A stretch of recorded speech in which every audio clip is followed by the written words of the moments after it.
प्रकार की आज ठाकुर जी परोसेगा हमारे लिए, और हम अपने श्रोताओं को।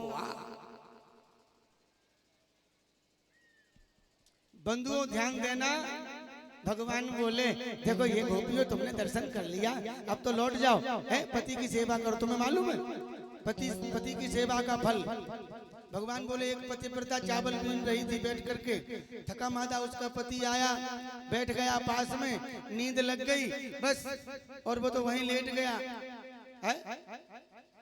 और उसका एक बेटा था, खेलते हुए अग्निकुंड में चला गया, लेकिन वो पतिव्रता खड़ी नहीं हुई।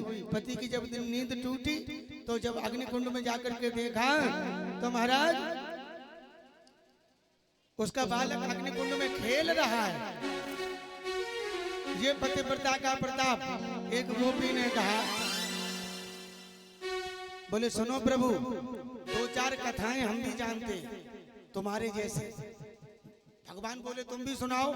तो एक गोपी कहती है सुनो, एक पतिव्रता और उसका पति परदेश जा रहा है। बोले हाँ जी है? अब वो 1 वर्ष में लौटेगा, और पति को बगैर खिलाए वो पत्नी कुछ नहीं खाती। तो उसके पति ने कहा, बोले हमारा चित्रपट रख लो, यानी मूर्ति हमारी रख लो, उसी की सेवा पूजा करना। अब 1 वर्ष के बाद वो पति लौट के आ गया और दरवाजे पे खड़ा है और गेट बंद है घर का। पत्नी लगी है वो पतिव्रता मूर्ति की पूजा करवे के ताई, सेवा के लिए। अब हमें ये बताइए आप, गोपी कहती है प्रभु से, उस पत्नी को गेट खोलना चाहिए या नहीं, बताओ। सो भगवान बोले जब साक्षात पति आ गया फिर क्या दिक्कत है, खोल देना चाहिए। तो गोपी कहती है हो गया निर्णय हो गया ना आपके मुख से, है?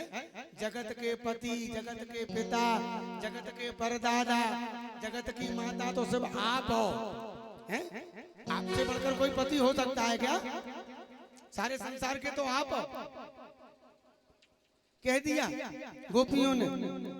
और इसीलिए तो किसी संत ने मीरा से पूछा, तो बोले मीरा जी आपको क्या अच्छा लगता है? तो मीरा ने कहा, बोले ऐसे वर को क्या करूं, ऐसे पति से क्या मतलब, ऐसे वर को क्या वरूं और जो जन्मे और मर जाए, हैं? लेकिन बरबरी ये नंदलाल जू जासो जुड़ लो अमर है। हाँ?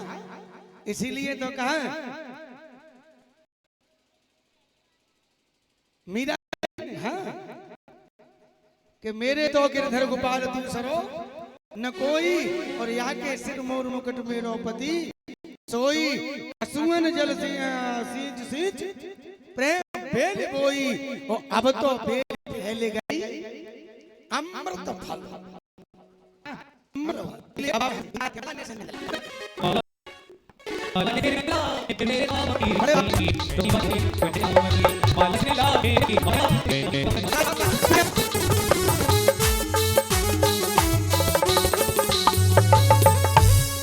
मैंने